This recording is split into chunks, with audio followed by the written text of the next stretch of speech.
Você que é líder de igreja, que abriu o ministério para ficar rico, para tirar proveito dos pobres. Você que foi ungido, separado e usou de tudo isso aí, da bênção, da unção de Deus, do chamado, para ficar rico, pegar o dinheiro do povo e gastar contigo mesmo. Se esse foi a tua intenção, se essa foi a tua intenção ao abrir uma igreja, ao fundamentar um ministério, abrir uma porta para evangelismo, para ganhar almas. Se o teu pensamento está além das almas, fica nesse vídeo aqui, porque Deus quer falar contigo. Se você não teve esse pensamento ao abrir o ministério, ao dirigir uma igreja, a ser líder, a ser o presidente de um ministério, você que o teu ministério parece que já morreu, você parece que não tem mais visão para o ministério. Eu estou trazendo nesse estudo bíblico uma estratégia, olha só, uma estratégia para você revolucionar a sociedade e restaurar a imagem que muitos pastores, por causa da ganância, do lucro, abriram igreja e usam da igreja para destruir a verdadeira imagem da igreja e do servo de Deus. Sim, existem muitos que fazem isso, mas nem todos. E eu tô aqui trazendo um vídeo acreditando que ainda existem homens de Deus, mulheres de Deus, que fazem a obra com um pensamento verdadeiro, que são verdadeiros. E esse é um estudo bíblico social exaustivo, o verdadeiro culto, restaurando a igreja primitiva na construção de ação social. Uma estratégia sistemática para avivamento e revolução social nas igrejas evangélicas contemporâneas. Você que não tem feito obra social, está trancado, está morto dentro de quatro paredes, já não saiu mais, nunca mais ganhou uma alma, nunca mais evangelizou, nunca mais ajudou ninguém.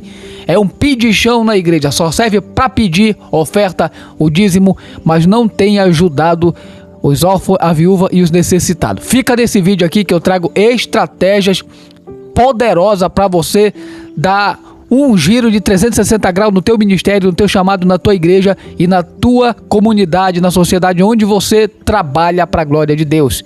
É um estudo bíblico poderoso, uma estratégia sistemática para o avivamento e revolução social nas igrejas evangélicas contemporâneas. Mas qual é a proposta central desse vídeo? A proposta central é que este é um estudo que apresenta uma estratégia bíblica. Sim, ela é bíblica, histórica e prática para que as igrejas, as lideranças, os líderes evangélicos contemporâneos redescubram seu verdadeiro propósito social. Porque Deus não te chamou, viu, líder? Você que é pastor, que é pastora, você que ficou nesse vídeo, deu crédito. Deus não te chamou para estar acumulando dízimo e oferta, para estar acumulando riqueza. Sim, Ele te chamou para te abençoar, mas para você abençoar aqueles que precisam. Então esse vídeo é para você. Esse vídeo é para você, ele traz uma estratégia bíblica, histórica e prática para que as igrejas evangélicas contemporâneas descubram seu verdadeiro propósito social, combatendo a falsa teologia da prosperidade e o uso egoísta dos recursos da igreja, através da restauração do modelo da igreja primitiva. Propomos aqui uma revolução de amor que transforme a sociedade e que quebre o estigma negativo que tem afetado a imagem da igreja evangélica por todo o mundo, principalmente no Brasil. Talvez você tenha ganhado 1, 2, 3 almas por ano e tem perdido milhares, sabe por quê? Porque muitos estão olhando para ti, para o teu ministério, para a igreja que está sobre a tua liderança, estão vendo que você é só um pedichão, só serve para pedir. Pede, pede, pede, mas não age pela sociedade. Esse vídeo é para você. Deus tem estratégia. Para você que tem um ministério, Deus te levantou no ministério novo. Fica nesse vídeo. Deus quer falar contigo. Deus quer te mostrar estratégias poderosas para você fazer a diferença. Não adianta você copiar o ministério A, o ministério B, que já estão mortos, não tem mais boas obras na sociedade, só estão acumulando riquezas e tesouros. Mas se você tem o objetivo de ser sincero diante de Deus, com o chamado que Ele te deu, com a unção que Ele te entregou, com o ministério, os talentos que Deus te deu, e fazer uma obra excelente, não só no púlpito, mas na sociedade, fica nesse vídeo. A fundamentação bíblica, vamos ver agora aqui a fundamentação bíblica para isso. O mandamento do amor prático. Você tem a Bíblia aí, se você tiver a Bíblia RC, a Bíblia Almeida Revista Corrigida, outras Bíblias, fica comigo, eu vou ler aqui numa versão mais simples, a Nova Bíblia Viva. A NBV diz assim: a adoração que é pura e aceitável diante de Deus o Pai é esta: cuidar dos órfãos e das viúvas em suas aflições e não se deixar corromper pelo mundo. Como assim? Quer dizer que a liderança se corrompe pelo mundo? Sim. A maioria dos líderes estão olhando para aqueles que estão acumulando riqueza, estão vivendo em apartamentos de luxo. Muitos dos cantores que cantam hoje estão vivendo como o mundo vive, numa correria pela luxúria, pelas coisas materiais, e não estão pegando o lucro, o dinheiro e repartindo, investindo em obras sociais. Estão acumulando nas suas contas bancárias, estão comprando apartamento em Miami, estão comprando iate, estão comprando avião, carro de luxo, moto de luxo, apartamento de luxo, mansão, e esquecendo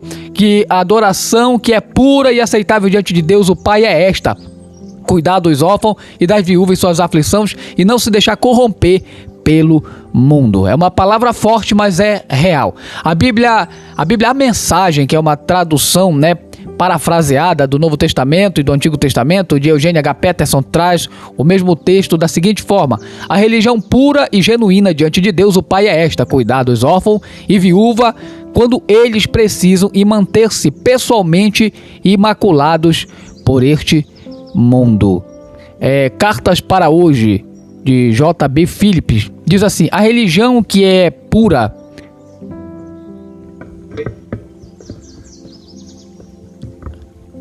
diz assim: a religião que é pura e genuína diante de Deus o Pai é esta: cuidar dos órfãos e viúvas quando eles precisam e manter-se pessoalmente imaculados por este mundo. Cartas para hoje, de J.B. Phillips, diz: a religião que é pura e sem mancha diante de Deus. Para quem não sabe, Cartas para hoje é uma tradução antiga do Novo Testamento para o inglês contemporâneo, de uma linguagem fácil da época de J.B. Phillips, grande estudioso da Bíblia.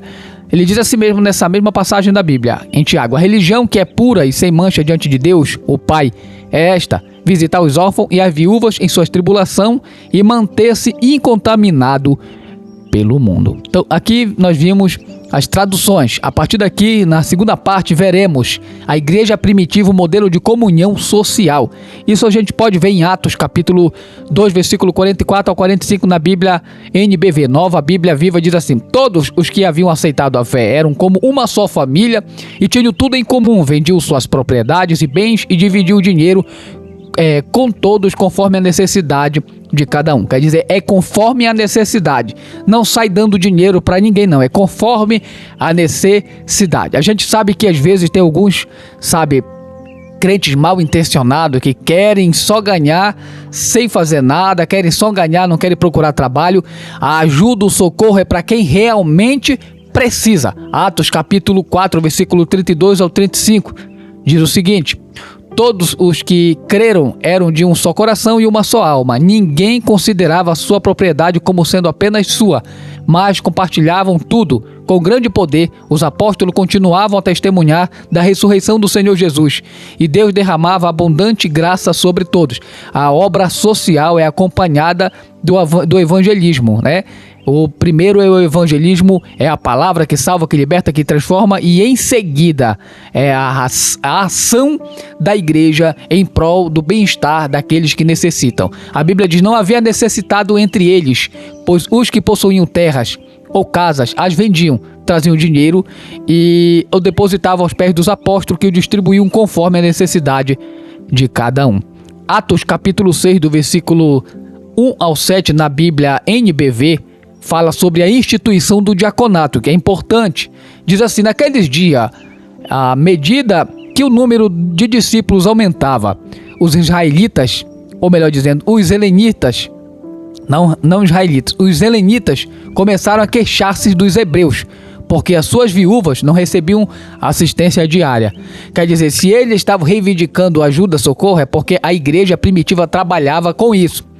Os 12 convocaram os discípulos e disseram-lhe: não é adequado abandonarmos a palavra. Por quê? Porque a palavra é o principal. Não é adequado abandonarmos a palavra de Deus para servir às mesas. Então, o que foi que aconteceu? A liderança escolheu. A Bíblia diz: escolham, irmãos, 7 homens de boa reputação, cheios do Espírito Santo e de sabedoria para esse serviço. Enquanto isso, vamos dedicar-nos assiduamente à oração e ao ministério da palavra. Ou seja, a igreja tomou a iniciativa de preparar pessoas capacitadas para a obra social, a qual a Bíblia chama aqui em Atos de diaconato.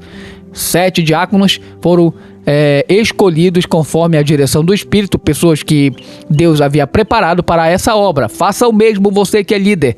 Tome essa decisão. Escolha pessoas, não deixe, obreiros, obreiras mofarem na igreja. Não deixe que os talentos das pessoas sejam enterrados.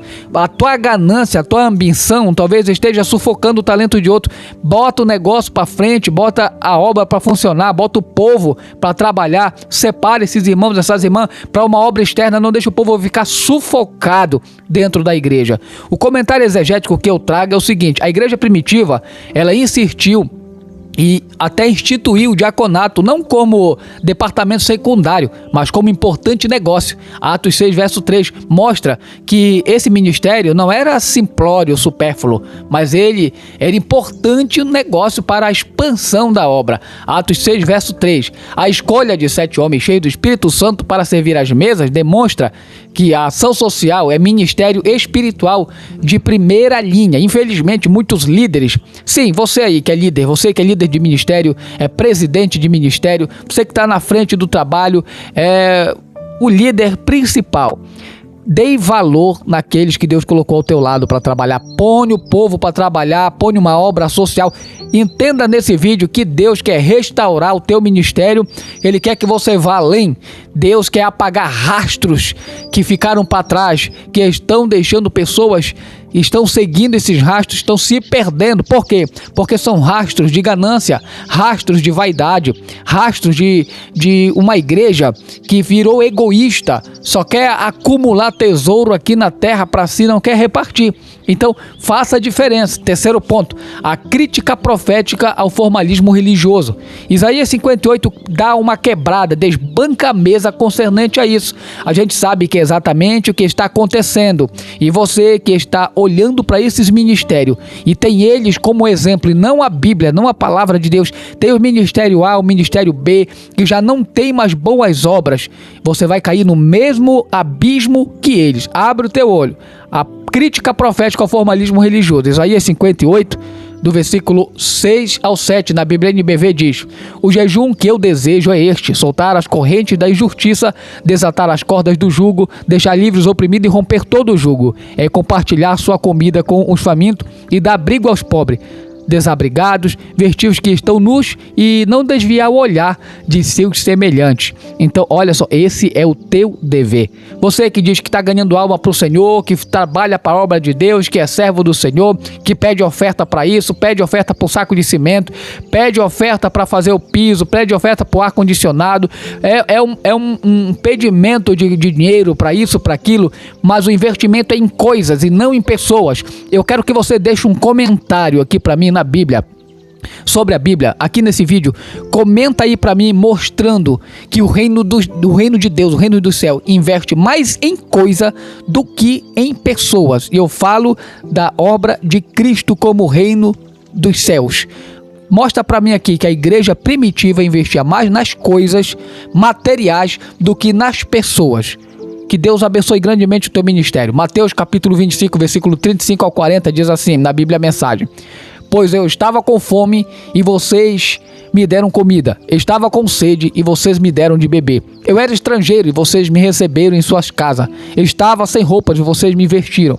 Estava enfermo e vocês cuidaram de mim. Estava na prisão e vocês me visitaram. O que vocês fizeram a qualquer destes meus irmãos, por menor que seja, foi a mim que o fizeram.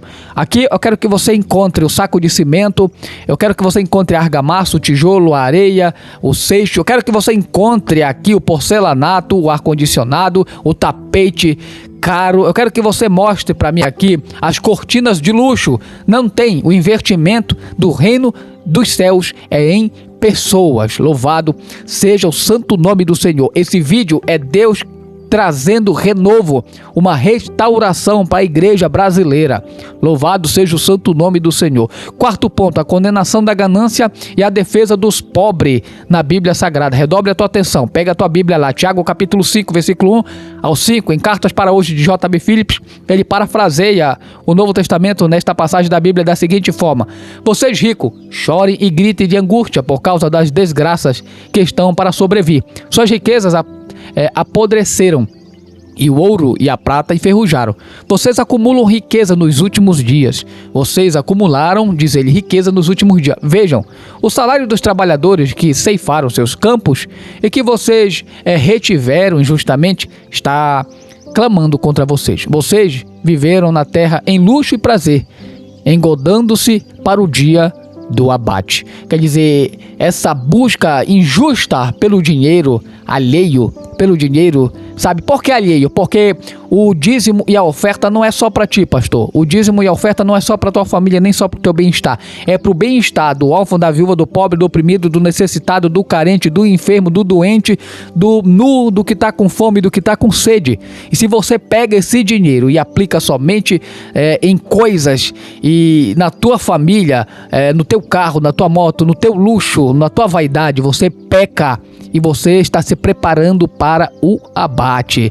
E olha, quando Deus abater, cuidado, Deus é Deus vingativo. 1 Timóteo capítulo 6, versículo 17 e 19. Calma aí que a gente vai entrar nas estratégias. A Bíblia diz assim mesmo: ordene aos ricos deste mundo que não sejam arrogantes, nem ponham sua esperança na incerteza da riqueza, mas em Deus que nos dá tudo com abundância para a nossa felicidade. Ordene-lhes que pratiquem o bem e que sejam ricos em boas obras. Que pratiquem o bem. Olha só, que não tá, a Bíblia não está cancelando o rico, nem a riqueza. A Bíblia está dizendo aqui que ela manda ordenar aqui. Olha o que é que ela diz. Olha o que é que ela diz aqui. Ela fala ordene, né? Ordene aos ricos deste mundo que não sejam arrogantes, nem ponham sua esperança na incerteza da riqueza, mas em Deus que nos dá tudo com abundância para a nossa felicidade. Ordene-lhes que pratiquem o bem, que sejam ricos em boas obras, generosos e prontos para repartir. Assim acumularão para si mesmos um tesouro que será fundamentado, seguro para o futuro, para que possam tomar posse da verdadeira vida. Isso sim é verdadeira riqueza, não é esse egoísmo que a gente está vendo na igreja evangélica dos dias atuais. Este vídeo aqui eu trago com vergonha, porque eu sou evangélico, eu sou evangelista, eu sou da igreja evangélica, aceitei Jesus na igreja evangélica, fui restaurado na igreja evangélica e sei do que eu estou falando, da vergonha que está se tornando os ministérios, as igrejas estão morrendo e as pessoas não estão mais sentindo vontade de pisar dentro de uma igreja, porque está vendo no meio do povo de Deus, no meio da igreja, a luxúria, a ganância dos líderes, dos pastores a respeito de dinheiro, de coisas materiais. Mas vamos ver o que é que o documento Didaquê, que é o manual da igreja primitiva antiga, fala. O Didaquê traz um ensinamento. É o ensinamento dos apóstolos. É um documento do século 1 e 2 depois de Cristo. Considerando os dos mais antigos manuais da igreja cristã. Ele nos revela como os primeiros cristãos praticavam a sua fé social. Então vamos ver, no capítulo 1 fala da doutrina das duas vias. Diz assim mesmo: há dois caminhos, um da vida e o outro da morte. O caminho da vida é este: primeiro amarás o teu Deus que te criou, segundo amarás o teu próximo como a ti mesmo. Tudo o que não quiseres que te façam, não faça aos outros. No capítulo 4 fala a prática da justiça. Diz assim mesmo: não serás de mãos estendidas para receber, mas fechadas para dar. Se tens algo, darás como resgate por teus pecados. Olha só, se tens algo, darás como resgate por teus pecados. Não hesitarás em dar, nem reclamarás quando deres, pois reconhecerás, olha só, reconhecerás que é o bom pagador da recompensa. Esse é o documento de Didaquê que fala. No capítulo 5 ele fala sobre a repreensão aos ricos opressores. Diz assim: ai de vós ricos, que tendes vossa consolação, ai de vós que estáis saciados, pois passareis fome, ai de vós que rides agora, pois lamentareis e chorareis. Está falando aqui do rico que já colocou a sua vida, a sua esperança, a sua fé, tudo na riqueza, como fala Tiago aqui. Desculpe. No capítulo 6 fala da proteção aos vulneráveis. Isso aqui é o documento de Daquê, do primeiro e do segundo século. Um documento que a igreja primitiva considerava muito importante. Era como se fosse ali o catecismo deles. Não tirareis a mão de sobre seu filho ou filha, mas desde a juventude ensinai-os no temor de Deus. Não ordeneis com amargura os vossos escravos, pois esperam no mesmo Deus que vos dá esperança. A proteção aos vulneráveis é o dever da igreja, proteger os que estão vulneráveis na sociedade. Vamos ver o que é a falsa teologia. E quem é essa falsa teologia? É a falsa teologia da prosperidade, que é uma desgraça no meio do povo de Deus, é uma lepra no meio da igreja, é um câncer na doutrina teológica da igreja, uma análise crítica. O que é a teologia da prosperidade? Você sabe o que ela é? Olha só, segundo pesquisa teológica contemporânea, a teologia da prosperidade associa fé, fidelidade e contribuições financeiras a bênçãos materiais e sucesso econômico. Teve origem em Esek William Kenyon, de 1867 a 1948, e foi popularizada por pregadores como Kenneth Hagin e Kenneth Copeland e Oral Roberts. Vamos ver as críticas bíblicas fundamentais. Primeiro, a crítica contra a teologia da prosperidade. Vamos ver críticas bíblicas fundamentais contra a teologia da prosperidade. O primeiro, distorção dos propósitos das ofertas. Diz o seguinte: dá por interesse e transforma a fé em investimento. Deus, olha só, e Deus é um meio para se alcançar fins pessoais. Quer dizer, a teologia da prosperidade, ela traz uma distorção do propósito de Deus. Porque ela funciona da seguinte forma: é dar por interesse, transforma a fé em investimento. E Deus em um meio para se alcançar fins pessoais. Quer dizer, nunca é... O objetivo da teologia da prosperidade nunca é abençoar o próximo, é abençoar eu, me abençoa, a bênção é para mim. A bênção nunca é para a comunidade, nunca é para a sociedade. A bênção é para o egoísmo. Fala pastor Wagner Escatamburgo. A teologia da prosperidade ensina que dar dízimos e ofertas é investimento com retorno garantido. Quando a Bíblia ensina que devemos dar por gratidão o dízimo que já é por direito de Deus. Então, quando você dá querendo receber, você quer negociar o que já é de Deus. Você não pode negociar o que não é seu. Olha só. Cada um deve contribuir conforme propôs o seu coração, falando da oferta. Quer dizer, cada um deve contribuir como propôs, no seu coração, não por tristeza ou por necessidade, pois Deus ama quem dá com alegria. Deus não ama quem dá a oferta, estou falando aqui da oferta, com o interesse de retorno. Olha só, com alegria. Fala 2 Coríntios 9, versículo 7, na Bíblia NBV. Só que a teologia da prosperidade, ela inverte tudo. Ela faz a pessoa dar o dízimo e dar oferta com interesses pessoais, egoísta, e bota Deus na parede, que Deus tem que dar, Deus tem que abençoar, porque está escrito na Bíblia. Segundo ponto, a heresia da semente da fé. O segundo ponto crítico contra a teologia da prosperidade.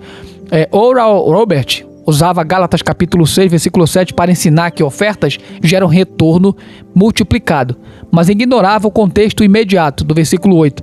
Quem semeia para a sua carne, da carne colherá destruição, mas quem semeia para o Espírito, do Espírito colherá a vida eterna. Cuidado, se você semeia, com o objetivo carnal de receber, cuidado, você está entesourando ira de Deus contra a tua vida. A teologia da prosperidade é uma lepra, é uma desgraça. Ela te engana, te seduz, parece que é de Deus, mas ela está te matando, tem matado ministérios, igreja, está matando novos convertidos, está destruindo o evangelismo no planeta, está destruindo as igrejas sinceras, verdadeiras. Cuidado, você que é um adepto da teologia da prosperidade, você que gosta, acha bonito, abre os teus olhos. Terceira crítica contra a teologia da prosperidade: a fuga da realidade do sofrimento. A teologia da prosperidade não possui explicação bíblica para o sofrimento. Ela ignora que José, Moisés, Jeremias, Paulo, Jesus mesmo experimentaram pobreza, rejeição e dor. não por falta de fé, mas como parte do plano de Deus. A teologia da prosperidade parece que, de alguma forma, ela tenta te convencer de que tu nunca mais vai ter sofrimento.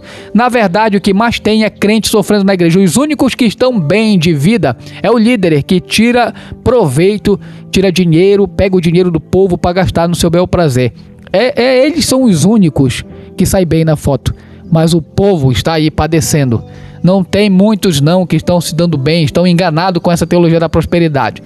Quarta característica aqui, crítica à exploração dos pobres. Há um profundo senso de justiça quando se considera o drama dos pobres. Alguns daqueles que continuam semeando para o evangelho da prosperidade mal conseguem comer regularmente. Muitas das vezes eles ficam sem gás, ficam sem comida, ficam sem suporte. E esses líderes não fazem nada. São fiéis na igreja, mas a igreja não é fiel com ele, não é fiel com a família dele, não é fiel quando ele está no perigo, na necessidade, quando ele está na prova, na aflição. Esse vídeo aqui não veio passar manteiga em bigode de gato não. Esse vídeo, esse estudo traz a verdade. E quais as consequências sociais destrutivas? Fique aí, vamos já ver as consequências sociais destrutivas. Primeiro, fiéis vendem bens e contrai dívidas para plantar semente. Acontece muito em igrejas da teologia da prosperidade. Segunda consequência, ansiedade, frustração e endividamento bancário. Terceiro, desilusão espiritual e afastamento da essência do verdadeiro evangelho. Está acontecendo isso em massa. Quarta consequências sociais da teologia da prosperidade. Fortalecimento do estigma de que a igreja explora os pobres. É só isso que acontece.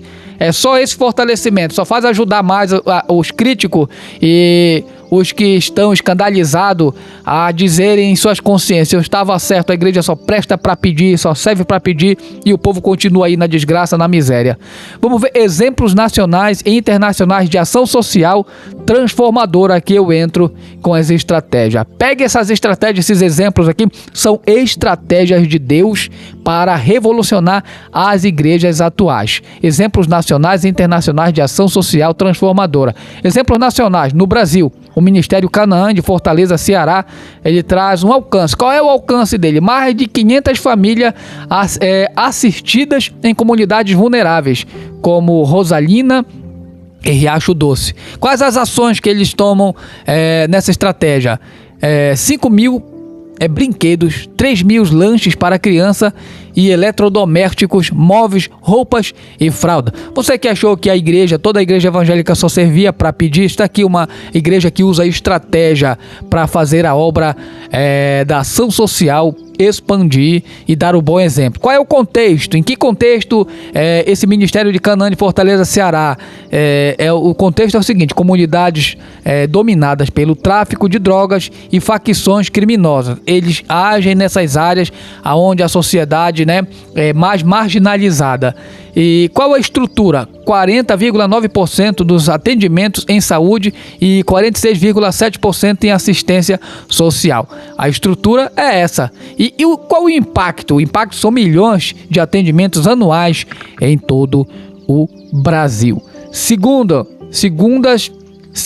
exemplo de boa obra estratégica para o crescimento da obra social da igreja no Brasil são Caritas brasileira.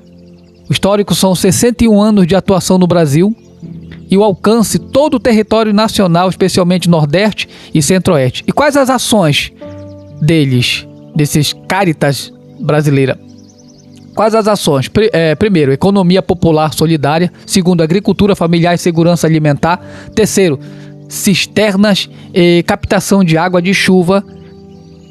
Quarto, fundos rotativos solidários. E quinto, acolhimento de imigrantes, refugiados e pessoas em situação de rua. E qual o foco deles? Populações ameaçadas: ribeirinhos, quilombolas, indígenas e negros.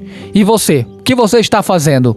Só está embelezando o teu templo? O que você tem feito pela obra social da igreja, que é o dever da igreja? Você acha que Deus te constituiu, você que é líder da igreja, para estar só fazendo um culto bonitinho? Você está muito enganado, você sabe que não. E terceiro, café fraterno é uma das características. Então preste bem atenção. terceiro, né? Café fraterno é mais uma estratégia. Café fraterno, ele funciona na Pacaraima. Eu acho que é Roraima, né? Pacaraima. É um desses lugares. A estratégia, ela funciona da seguinte iniciativa: Paróquia Sagrado Coração de Jesus. E qual o alcance deles? 2.100 imigrantes venezuelanos diariamente. Qual a ação que eles tomam? Primeira refeição do dia para famílias refugiadas. E a liderança desses ministérios. A liderança desses ministérios, ela é Padre Jesus Lopes Fernandes de Bobadilla. E qual o apoio? Diocese de Roraima. Sim, as boas obras também são um dever das igrejas católicas. E esse exemplo aqui é para envergonhar muitos evangélicos que só querem o dinheiro, o dízimo e a oferta, não querem investir nas obras sociais. Aqui está um exemplo, já dei outros exemplos evangélicos, estou trazendo um exemplo católico. O quarto exemplo, Kombi da Sopa. Aqui são as estratégias que vocês estão vendo, como é que uma igreja ela pratica a obra social. Quarta característica aqui dessa estratégia, Kombi da Sopa, Itajaí, Santa Catarina. Qual é a iniciativa? Diácono Juarez Carlos Blanger, na paróquia São Vicente de Paulo. Desde quando? Desde 2013. E qual é a ação? 65 marmitas distribuídas semanalmente em viadutos e pontos de rua. E os extras são roupas e cobertores também. São uma das obras que eles usam, né, para abençoar o povo. Qual é a estrutura? É a Associação Maria Mãe de Jesus. Aqui você está vendo exemplos católicos também de boas obras. É a pesquisa CNBB. Qual é a ação dela? É o Exército de Caridade. Pois é, esses exemplos aqui estão aqui para ensinar muitos evangélicos egoístas que só querem tirar proveito, querem estar por cima do dinheiro e não querem investir na obra social. Exemplos aqui de católicos que estão fazendo o que é o certo para se fazer. São exemplos que servem de exemplo para uma revolução da igreja evangélica. A pesquisa CNBB, que é o Exército de Caridade. Quais são os dados dele? 499,9 milhões de atendimentos anuais. Olha só, tira o chapéu aí, você pastor líder, tira o chapéu. 499,9 milhões de atendimentos anuais. O que tu tem feito? Tu tem fé? A Bíblia fala, tu tens fé? Mostra a tua fé, mostra as tuas obras da fé e eu te mostrarei. Não é assim que o Tiago fala? Eu te mostrarei a minha fé pelas obras. Qual é o alcance deles? 39,2 milhões de pessoas, 11,8 milhões de famílias. E qual é a estrutura? A estrutura são 21 pastorais sociais nacionais, dioceses e paróquias que trabalham investindo com essa estratégia de ação social. Isso é lindo, isso é belo. E quais os exemplos internacionais? O primeiro deles é a Hillsong Church, na Austrália, global, da Site Curry. O programa é Site Curry, Engajamento Local e Global. É o programa Engajamento Local e Global da Site Curry. Qual é a estrutura? Extensos guias detalhando crenças, missão, estrutura e padrões. Qual é o foco? Justiça social como extensão natural da adoração. E qual é a metodologia empregada nessa estratégia? Equipes dedicadas com listas de verificação e processos-chave. Segundo exemplo internacional é a Saddleback Church, é o plano Pierce dos Estados Unidos global. O fundador foi o pastor Rick Warren, acredito que seja assim o nome dele, Rick Warren. Qual é a estratégia que ele usa para ação social? E aqui é pastor evangélico, né? É um exemplo evangélico. A estratégia é a seguinte: cada pequeno grupo, mais de 2.000 participa de, primeiro, plantar igrejas, segundo, equipar líderes, terceiro, auxiliar os pobres, quarto, cuidar dos enfermos e quinto, educar a próxima geração. Pega esse exemplo para ti. Mas qual é o impacto disso? Mais de 4.500 membros enviados em projetos missionários em 12 meses. Qual é a metodologia? O crescimento na 40 Days of Purpose. São 40 dias, né? Que traz o crescimento de 8.000 para 23.000 grupos bíblicos. São obras grandes, que pessoas que investem na obra social. Terceiro exemplo internacional da Compassion International Global. Compassion International Global. E quais são as parcerias? Mais de 10.000 igrejas da Frontline em 29 países. Qual é o alcance deles? Mais de 2,3 milhões de crianças e jovens. Qual é o critério de parceria? A compatibilidade com a declaração de fé. Primeiro, né? É a compatibilidade com a declaração de fé. E segundo, compromisso com o ministério infantil. E terceiro, localização estratégica em comunidades empobrecidas. Eles trabalham com crianças, buscando crianças. Isso é lindo, porque a gente não vê muito disso acontecendo no Brasil. Quais são as ações dele? Nutrição, cuidados médicos, proteção e educação cristã. Isso é obra social. Não é virar cambalhota. Sou batizado com o Espírito Santo. Se eu quiser dar cambalhota, eu dou. Se eu quiser falar em mistério, eu me entrego para o Espírito e eu falo. Isso vai funcionar? Isso vai ajudar o mundo? Não vai. Isso é meu com Deus. Só que eu tenho uma obrigação com a sociedade, assim como você que é líder tem também. Você que é da liderança, o teu dever é investir na obra social. E vamos ver agora estratégicas sistemáticas para a construção de ação social. Primeiro pilar, governança e transparência financeira. Vamos ver na parte A, a quebra do modelo de centralização no apóstolo presidente. Modelo bíblico, Atos 6. Os apóstolos não administravam sozinhos o dinheiro. A comunidade escolheu os 7 diáconos, separação de funções, espiritual, oração, palavra e prática, que é o serviço social. A aplicação contemporânea. Nós vimos o modelo bíblico e podemos ver agora também a aplicação contemporânea. Qual foi a aplicação contemporânea que se deve nos dias atuais? O conselho de diáconos eleito. No versículo 7 e 12. Né? 7 a 12 membros escolhidos pela congregação, não indicados pelo pastor. Segundo, transparência total. Né? Primeiro, na aplicação contemporânea, eu vou repetir isso aqui para você entender. Primeiro, na aplicação contemporânea, nós podemos ver o conselho de diáconos eleito, que são de 7 a 12 membros escolhidos pela congregação. Eles não foram indicados pelo pastor, foi a congregação que viu que eles tinham o potencial para isso. Segundo, transparência total.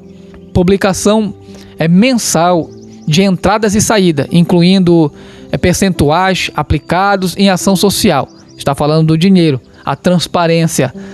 E terceiro, separação de poderes. Pastor, presidente não pode ser tesoureiro nem controlar 100% das decisões financeiras. Se não acontece isso, ele acaba se desviando da verdadeira fé e servindo a mamon. Ele acaba com o coração duro e não investe mais na obra social, como é o caso de muitos. Talvez seja o seu também aí, já tenha caído nessa cilada. Parte B, percentuais bíblicos de aplicação e recurso. A categoria, percentual sugerido e a base bíblica. Na categoria nós vamos ver ação social e assistência. Qual é o percentual? 30% a 40%. Qual a base bíblica? Atos capítulo 4. Leia lá, se você tiver a Bíblia, leia lá. Atos capítulo 3, capítulo 4, melhor dizendo, versículo 34 ou 35 e o capítulo 6 de Atos, versículo 1 e 7. Categoria, manutenção e estrutura. Qual é o percentual sugerido? 20 por 25%. A base bíblica, 1 Coríntios capítulo 14, verso 40, na ordem. E a categoria, salários e equipe. O percentual sugerido, de 25 a 30%. A base bíblica, 1 Timóteo capítulo 5, versículo 17 e 18, que é a dignidade. Né? A gente viu a manutenção e estrutura, que é a ordem. E o salário e equipe, em 1 Timóteo 4, 17 e 18, é a dignidade. A categoria é missões e evangelismo. O percentual sugerido é 15 a 20%. A base bíblica é Mateus 28, versículo 19 e 20. A categoria é reserva de emergência, como se pode ver, o percentual sugerido é 5 a 10%. A base bíblica é Provérbios capítulo 6, do versículo 6 ao 8, como o exemplo é a formiga. Então preste bem atenção, a nota é a seguinte: igrejas que ganham mais de 50% em estrutura e salários de liderança estão violando o princípio de Atos 6, onde o servir às mesas era tão importante quanto a palavra de Deus. Tem uns que querem dizer que eles pregam a palavra, que eles ganham alma, para ficar com toda a parte financeira. O teu dever, pastor, segundo Atos 6, você é líder. Segundo o Atos 6, eu quero trazer aqui a nota, né? Igrejas que gastam mais de 50% em estruturas e salários de liderança estão violando o princípio de Atos 6, onde servir às mesas era tão importante quanto a palavra de Deus que estava sendo pregada. Então, o mesmo dever de pregar o evangelho na comunidade é o mesmo dever de fazer obra social. Segundo pilar, estruturas de atendimento social integral. Na parte A, vamos ver o modelo das 7 mesas, baseado em Atos 6. Reestruturar o diaconato em 7 áreas de atuação social. Pega essa estratégia aí. Primeira mesa é a mesa de alimentação, cozinha comunitária, cestas básicas e restaurante solidário. A segunda mesa de saúde, posto de enfermagem, acompanhamento hospitalar, farmácia solidária. A terceira mesa é a mesa do abrigo, casa de passagem, reforma de moradias, aluguel social e muito mais. Quarta mesa, a mesa da criança, creche, reforço escolar, orfanato e adoção. Quinta mesa do idoso, centro de vida, visitação domiciliar, cuidados paliativos. A sexta mesa do trabalho, bancos de currículos, cursos profissionalizantes e microcrédito. Tudo isso, a igreja que tem condição, a igreja que já passou da fase, sabe, de estar mendigando para ter um subsídio financeiro, ela tem o potencial, ela tem o dinheiro, viu? Ela tem a autoridade da parte da Bíblia, da parte de Deus para fazer isso aqui. Ela não deve ficar tocando dinheiro, comprando coisas no exterior. O líder não deve ter desvio de função na área financeira. Ele não deve desviar as verbas que entram, ele tem que aplicar. E aqui nós vemos 7 mesas, né? A mesa da mesa da restauração é o seguinte: é a clínica de recuperação e aconselhamento e reintegração social. É a 7ª mesa. Eu vou repetir aqui para você, olha. As estruturas de atendimento social integral. O modelo das 7 mesas baseado em Atos 6. A mesa da alimentação, a mesa da saúde, a mesa do abrigo, a mesa da criança, a mesa do idoso, a mesa do trabalho, a mesa da restauração. E se você entendeu, diga amém aí, comenta amém.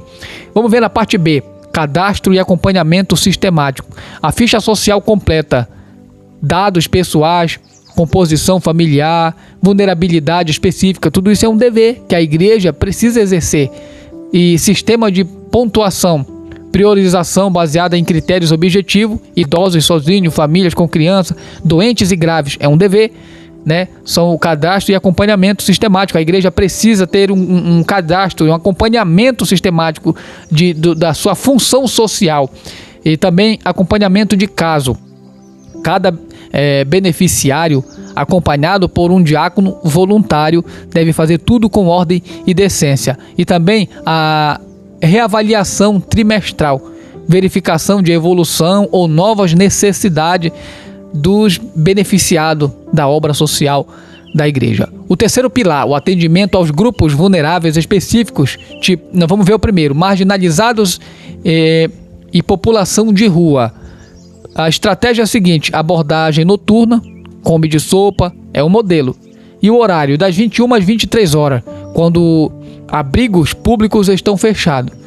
E o kit inverno, cobertores, agasalhos, café quente e sanduíche. Isso aqui, meu irmão, você não tem ideia do tamanho do galardão que é no reino dos céus. Também o banho e higiene, vans adaptadas com chuveiros móveis. Isso aqui é estratégia que muitos servos de Deus, que são genuínos, verdadeiros, que usam a Bíblia, o Evangelho, a igreja para aquilo que é correto, fazem. Esses exemplos aqui não são invencionice minha. Isso aqui são exemplos no mundo de ministérios e igrejas que fazem esse tipo de trabalho. Então, o banho e higiene, vans adaptadas com chuveiros móveis, e o cadastro é a identificação para o encaminhamento a serviços públicos.